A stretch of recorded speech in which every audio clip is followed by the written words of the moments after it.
ఆంధ్రప్రదేశ్లో కాంగ్రెస్ పార్టీ పగ్గాలు షర్మిల చేపట్టడంతో కాంగ్రెస్ శ్రేణుల్లో నూతన ఉత్సాహం నెలకొంది. ఆదివారం విజయవాడలో పిసిసి అధ్యక్షురాలిగా షర్మిల ప్రమాణ స్వీకార కార్యక్రమంలో పాల్గొనేందుకు కాంగ్రెస్ పార్టీ నాయకులు అధిక సంఖ్యలో తరలివెళ్లారు. కాంగ్రెస్ పార్టీ కిసాన్ సెల్ రాష్ట్ర అధ్యక్షులు జెట్టి గురునాథరావు ఆధ్వర్యంలో జంగారెడ్డిగూడెం నుండి 200 కార్లతో భారీ ప్రదర్శనగా విజయవాడకు తరలివెళ్లారు. ముందుగా ఇందిరా గాంధీ, రాజీవ్ గాంధీ విగ్రహాలకు పూలమాలలు వేసి జెట్టి గురునాథరావు ర్యాలీ ప్రారంభించారు.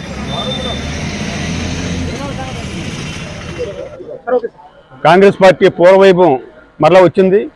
దివంగత నేత రాజశేఖర రెడ్డి గారు కాంగ్రెస్ పార్టీలో నేతగా ఉన్నప్పుడు ఏ రకంగా అయితే కార్యకర్తల్లో ఉత్సాహం ప్రకటించిందో అదే రకంగా ఈ రోజున షర్మిల గారు కాంగ్రెస్ పార్టీలోకి పిసిసి అధ్యక్ష పదవి స్వీకరిస్తున్నారు అనగానే మరి ప్రతి ఒక్క కాంగ్రెస్ నాయకుల్లోని కార్యకర్తల ప్రజల్లో కూడా నూతనోత్సాహం వచ్చి మరి ఈ దేశాన్ని రాష్ట్రాన్ని మరి బాగు చేయాలంటే మరలా కాంగ్రెస్ పార్టీ ప్రధానమంత్రికి దిక్కని విధంగా మరి చాటి చెప్తున్నాం. మరి ఈ రోజున మరి ఏలూరు జిల్లా నుంచి సుమారు 200 పైగా కార్లతో ర్యాలీగా షర్మిల గారికి ఆహ్వానం పడడానికి మేమందరం బయలుదేరుతున్నాం.